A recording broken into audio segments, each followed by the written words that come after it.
Bonjour à tous, je suis Ketakajina Rafitson, une fille ordinaire, une voix fluette, des dents de canasson, mais j'ai des choses à dire. Et voilà mon alter ego qui n'a pas de nom. Devant l'impossibilité physique et matérielle de mettre de t-shirts, j'ai quand même choisi d'amener ce valet pour vous présenter ce message. Un message qui me tient à cœur puisque ce TEDx est organisé dans le cadre du 8 mars, qui, je le rappelle, n'est pas seulement une journée de célébration de la femme, mais surtout une journée de revendication des droits de la femme. Et s'il existe un droit fondamental aujourd'hui qui n'est pas encore réalisé, c'est bien l'égalité. Alors, je réclame, et je pense que je ne suis pas la seule, l'égalité pour les filles, les femmes, dans le monde entier. Je ne m'étalerai pas là-dessus, parce que je pense que la plupart des intervenants qui vont parler aujourd'hui vont aborder ce sujet. Mais c'était donc la minute féministe. Messieurs, considérez les femmes comme vos égales. Ne les considérez pas comme des sous-produits de vos cotes, mais des êtres humains à part entière.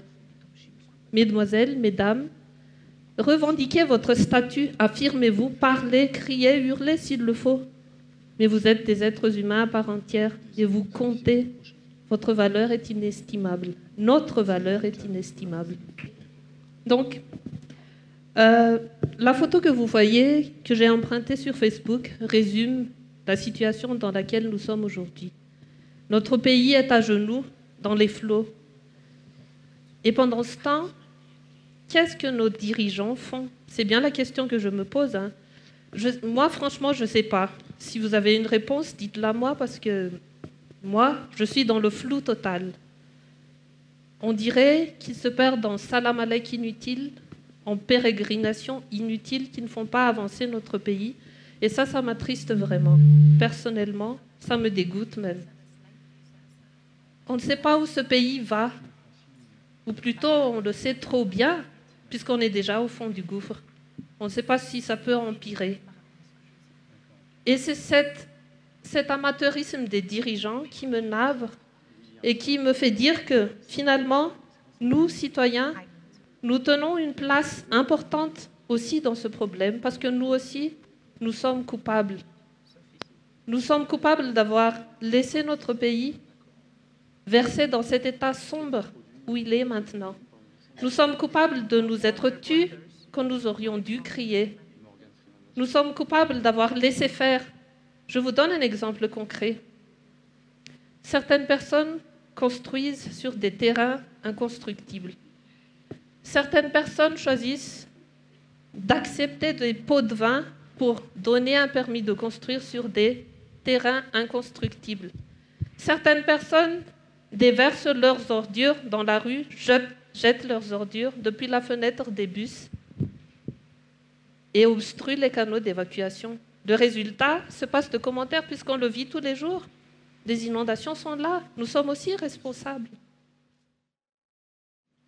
Et c'est pour ça que moi je dis que l'activisme est une maladie qui devrait être transmissible. Parce que chacun d'entre nous a un pouvoir au fond de lui, au fond d'elle, de changer les choses si on le voulait bien. Activism is the price I pay for living on this planet. C'est le prix qu'on paie tous les jours. C'est ce besoin viscéral de faire quelque chose contre l'injustice, quelle que soit sa forme. C'est cette passion incompressible qu'on a quand on se lève le matin, on se dit là j'allais dire quelque chose, mais bon, on passe à la télé, ça peut pas, on peut pas. On se dit, mais il faut qu'on fasse quelque chose, c'est pas possible. Il faut résister, il faut s'engager, il faut combattre, il faut lutter. Et par exemple, je ne sais pas si vous avez eu la chance ou le plaisir de lire ce livre de Bernard Werber qui s'appelle La Révolution des fourmis, et dans lequel il dit, si la révolution communiste, c'était les soviets plus l'électricité, alors la révolution humaine, ce serait les fourmis plus Internet. Mais c'est ce qu'on vit aujourd'hui. Internet est là. Les fourmis, c'est nous. J'aimerais que nous soyons les fourmis de Madagascar. Ça vaudrait bien mieux que les pingouins qui n'existent pas chez nous, non? Les fourmis de Madagascar. Parce qu'on doit prendre exemple sur la nation des fourmis, une nation de bâtisseurs, une nation unie, solidaire, tout ce que nous ne sommes pas aujourd'hui. Alors, mes amis, est-ce que vous oserez nous rejoindre dans notre douce rêverie?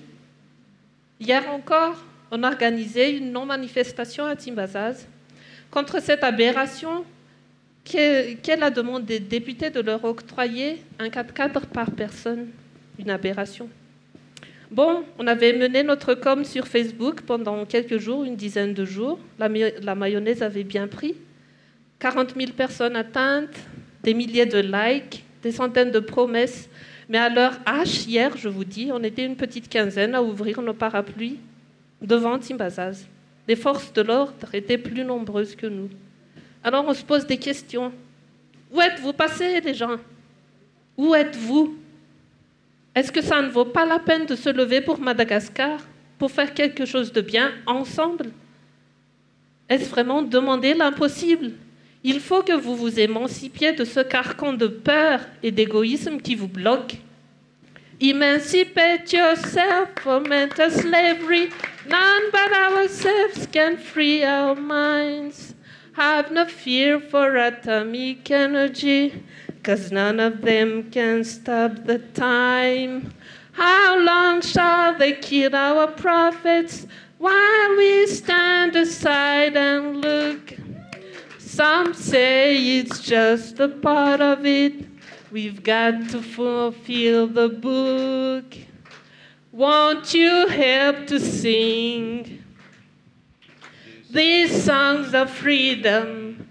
'Cause all I ever had, redemption songs, is all I ever had.